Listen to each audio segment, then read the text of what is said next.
Saraswati selaku dosen pengampu public speaking. Di sini saya Mila Rosanti dari Prodi PGMI. Di sini saya akan berkomunikasi dengan audiens untuk memenuhi tugas akhir semester mata kuliah public speaking. Assalamualaikum warahmatullahi wabarakatuh. Waalaikumsalam warahmatullahi wabarakatuh. Di sini saya ingin menyampaikan sedikit materi yang berjudul atau bertema kepemimpinan atau leadership. Kalian tahu nggak leadership atau kepemimpinan itu apa? Tidak. Kepemimpinan atau leadership adalah suatu proses mempengaruhi orang lain untuk mencapai tujuan yang telah ditetapkan. Maksudnya itu memimpin sekelompok orang atau organisasi. Jadi atasan.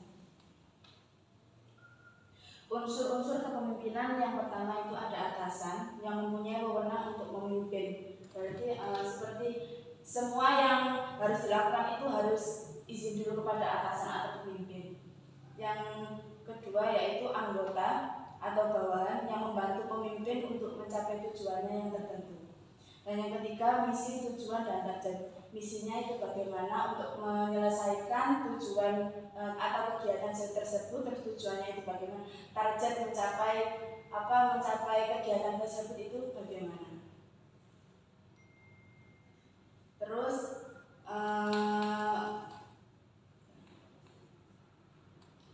kepemimpinan itu ada kepemimpinan otoriter, yaitu gaya kepemimpinan di mana segala kegiatan yang ada dilakukan diputuskan oleh pimpinan semata tanpa melibatkan karyawan. Kayak VIP menurut. Jadi segala penting kegiatan penting berarti kayak menyelesaikan dulu atasan sama atasan seperti sebelum karyawan atau bawahan itu diberitahu. Gimana?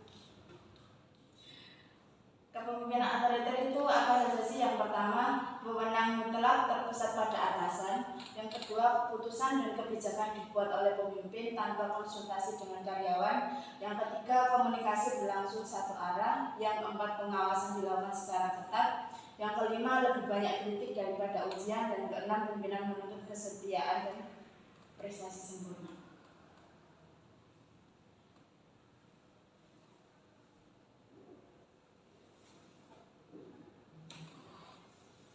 Dan yang kedua ada kepemimpinan demokratis. Kepemimpinan demokratis ini gaya kepemimpinannya itu lebih bawahan dilibatkan dalam pengembangan keputusan. Seperti pimpinan bersedia melimpahkan wewenang kepada bawahan. Maksudnya pimpinan itu hanya menganut bawahan-bawahannya kayak apa, ya pimpinannya kayak ya sudah dibaca. Yang kedua, keputusan dan kebijakan dibuat bersama antara pimpinan dan bawahan. Yang ketiga, komunikasi berlangsung dua arah. Yang keempat, bawahan diberi kesempatan untuk berprakarsa dan menyampaikan saran. Yang kelima, tugas kepada bawahan lebih bersifat permintaan daripada instruksi. Yang keenam, pujian dan kritik kepada bawahan diberikan secara langsung.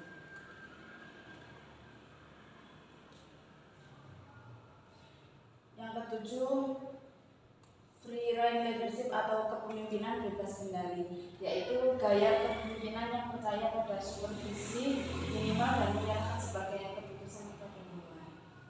Seperti menyerahkan sebagai besar keputusan pada bawahan, pengawasan kepada bawahan sangat minimal, prakarsa selalu datang dari bawahan.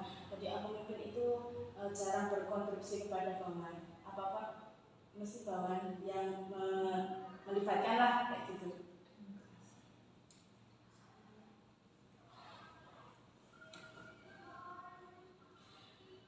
Gaya kepemimpinan itu ada tiga. Yang pertama memaksa. Pemimpin itu mengambil keputusan, anggota itu harus mentaatinya. Jadi pemimpin itu kalau pemimpinnya ini gini ya bawahnya harus gini, nggak boleh melenceng dari apa yang pemimpin itu bicarakan. Terus untuk anggota baru tidak disiplin, prestasi menurun.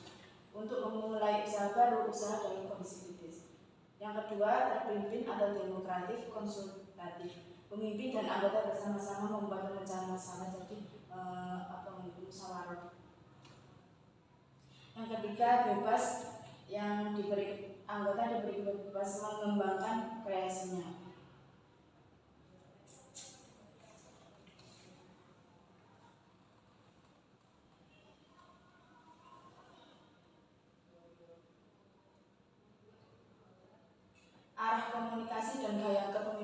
itu ada gaya otoriter, gaya demokratis, dan gaya bebas kendali.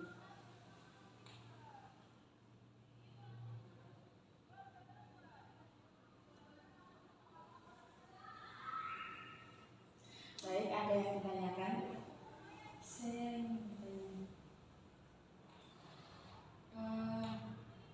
Seseorang dapat dikatakan sebagai seorang pemimpin itu apabila telah melakukan apa?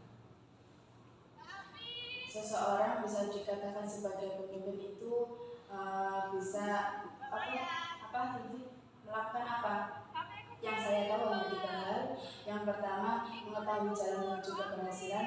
Bagaimana kita menunjukkan kalau kita itu bisa menuju ke jalan keberhasilan. Terus yang harus kita lewati atau masalah yang harus kita lewati menuju ke jalan keberhasilan. Dan yang terakhir itu bergerak melewati jalan keberhasilan. Ada lagi? Apa saja dengan tantangan bagi seorang pemimpin?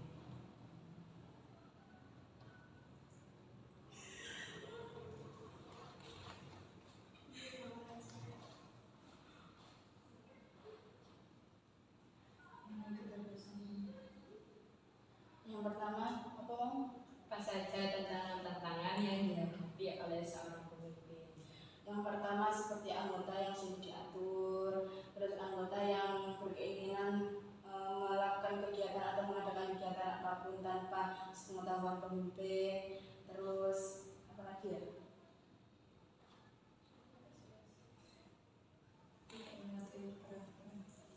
Tidak mematuhi peraturan yang ada. Kan itu kan seperti pemimpin sudah memberikan peraturan kayak gini, tapi ya nggak apa-apa, kita kan ikut organisasi, jadi kita kan melanggarkan nggak apa-apa. Terus seperti masalah komunikasi antara pemimpin dan bawahannya. Oke, Mbak Lita monggo. Terus gimana dong caranya jadi pemimpin yang baik itu? Yang pertama jujur. Terus yang kedua, jangan semena-mena dalam menghasilkan keputusan. Maksudnya itu keputusan kita gini ya gini. Intinya jangan semena-mena sama keputusan sendiri, itu kita harus mematuhi keputusan. Jangan kok kita itu kan pemimpin, jadi kan nggak apa-apa. Yang kita pimpin kan sudah mematuhi, jadi kita kan kayak gitu nggak apa-apa. Tapi berkewajibannya kita itu ikut mematuhi apa yang kita sudah bicarakan. Terus yang ketiga, melayani orang lain yang baik, atau yang dipimpin itu yang baik, bermartabat dan hormat meskipun kita itu punya jabatan. Terus adil. Sudah. Terima kasih karena sudah mau menjadi audiens dalam tugas UAS saya public speaking. Semoga bermanfaat. Saya akhiri. Assalamualaikum warahmatullahi wabarakatuh. Waalaikumsalam